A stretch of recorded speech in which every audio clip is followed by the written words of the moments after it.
Can you give me a little background about yourself?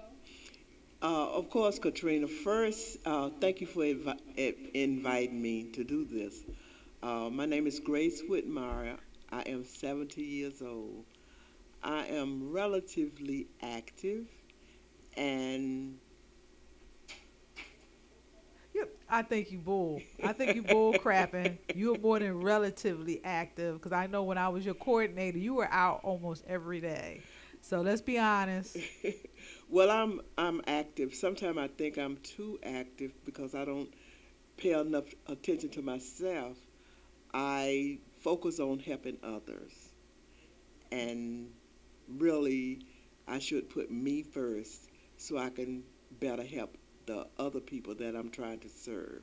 Well, you know, on the airplane, it say when the mask fall, put yours on first, then put someone else's on. So, so maybe you need to adhere to that. But I'm so glad, you know, we're doing something that's phenomenal here. We have seniors actually hosting their own television show and radio show as well.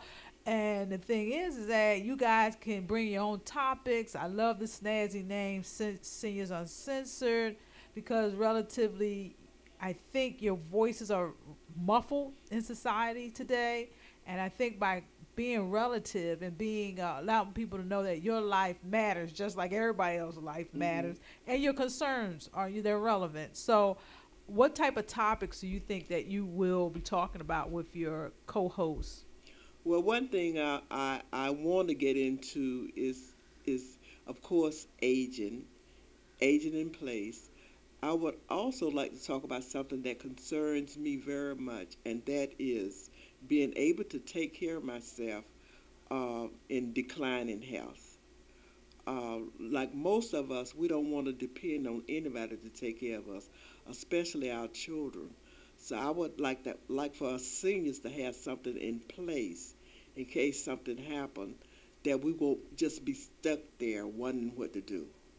Well, that's a beautiful dialogue, and it's hmm well needed because I think a lot of times, even not just for the senior that has the declining health, but also for the children of the declining health senior.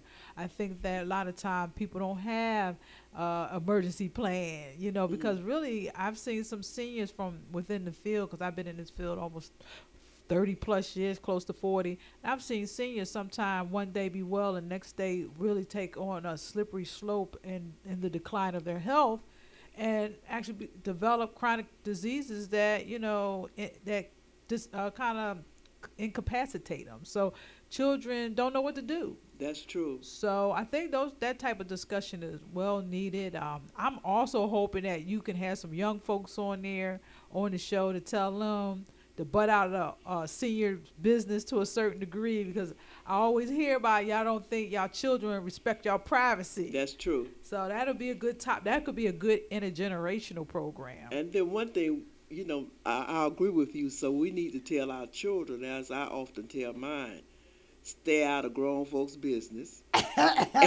And one topic, one thing I tell my oldest son, who really think he's my daddy. So I tell him, you know what?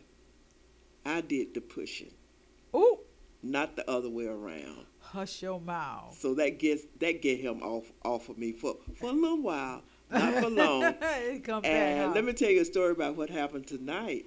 Uh, he called me to check in to see where I was, and I said, "Well, I'm actually uh, at a studio to do a commercial." He said, "Ma, it's 7:30."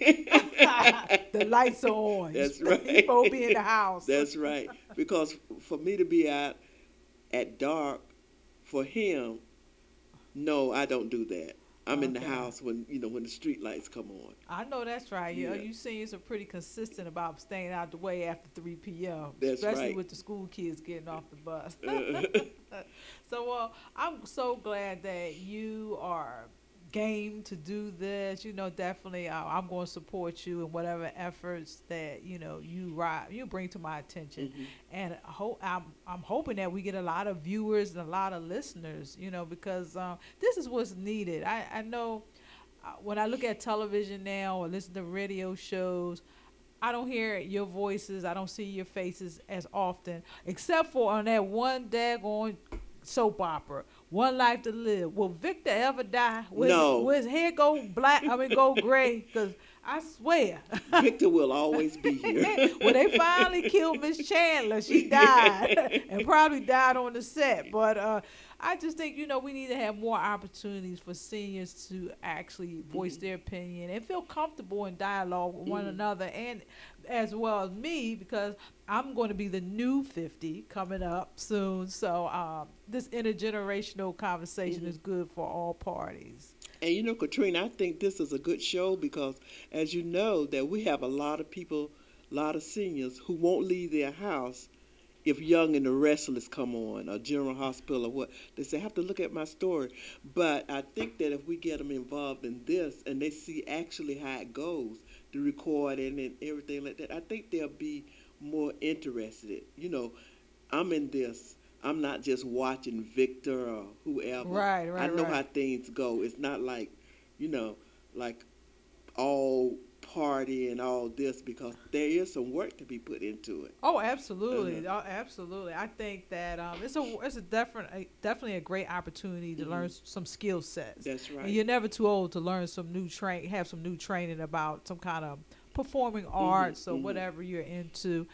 Definitely. So I'm going to actually end this session of Aging on the Go. But one question, because I always start my show off on Aging on the Go, asking people, what is it that helps you stay well? I mean, not just well far as health well, I'm talking about mental, physical, spiritual. What is it you do to help yourself age in place healthy?